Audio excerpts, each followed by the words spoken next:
अभी सुना है तो इसलिए कि कभी कोई विधायक की मृत्यु हो गई होगी तब बाई इलेक्शन हुआ, लेकिन हम पहली बार देख रहे हैं कि जिस विधायक को धर्मशाला की जनता ने कांग्रेस के निशान से, कांग्रेस के सिंबल से, हाथ के सिंबल से जिता के भेजा, उस व्यक्ति ने 14 महीने में भाजपा ज्वाइन कर ली। अगर वो पार्टी का पदाधिकारी होता तब भी अलग बात थी, लेकिन उसको जनता ने अपना वोट देके जिता के, कांग्रेस के सिंबल पे जिता के विधानसभा में भेजा था। और उस व्यक्ति ने 14 महीने के बाद भाजपा ज्वाइन की। और हमारे कानून में ऐसा लिखा कि अगर कोई व्यक्ति किसी पार्टी के सिंबल से जीत के जाता है और उसके बीच में अगर वो दूसरी पार्टी ज्वाइन करता है तो उसकी विधायकी जो है वो बर्खास्त की जाती है। 2022 में जब ये जीत के यहाँ से गया तो आपके ध्यान में होगा माननीय मुख्यमंत्री जी, कोई भी प्रधान विधायक जब जीतता है तो बहुत सारे जो वर्कर होते हैं, जनता में जोश होता है। जीतने के बाद वो व्यक्ति अपने घर पे जाता है और सारे लोग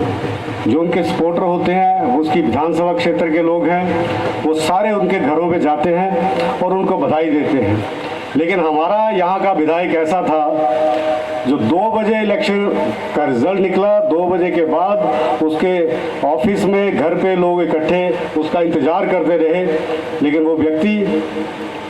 सीधा चंडीगढ़ चला गया। उसको सिर्फ इलेक्शन के समय धर्मशाला की जनता की याद आती है और इलेक्शन लड़ने के लिए वो चाहे रोना शुरू कर दे, पाँव हाथ लगाने शुरू कर दे, या जैसे कि आप सभी जानते हैं कि वो पैसे पूसे चलाने शुरू कर देता है,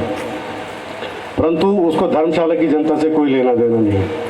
14 महीने में उसने धर्मशाला की जनता को इतना जलील किया।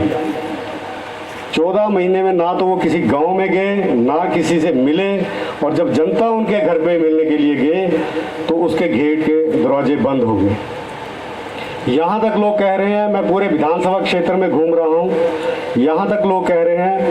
कि जग्गी जी उसने तो अपने घर में कैमरे लगाए हुए थे और उन कैमरों से वो देखता है कि अगर गांव का आदमी आया है या कोई गांव का प्रधान पंच काम करवाने के लिए आया है तो अंदर से बोल देते हैं अपने गार्ड जो उन्होंने खड़े किए हैं कि बोल दो कि साहब घर पे नहीं है। और जैसे ही वहाँ से कोई लंबी गाड़ी, कोई चंडीगढ़ से, कोई दिल्ली से, कोई बड़ा इंडस्ट्रियलिस्ट आता है, उसके लिए वो गेट खुल जाते हैं और बंदा अंदर कभी भी मिल सकता है। लेकिन धर्मशाला की जनता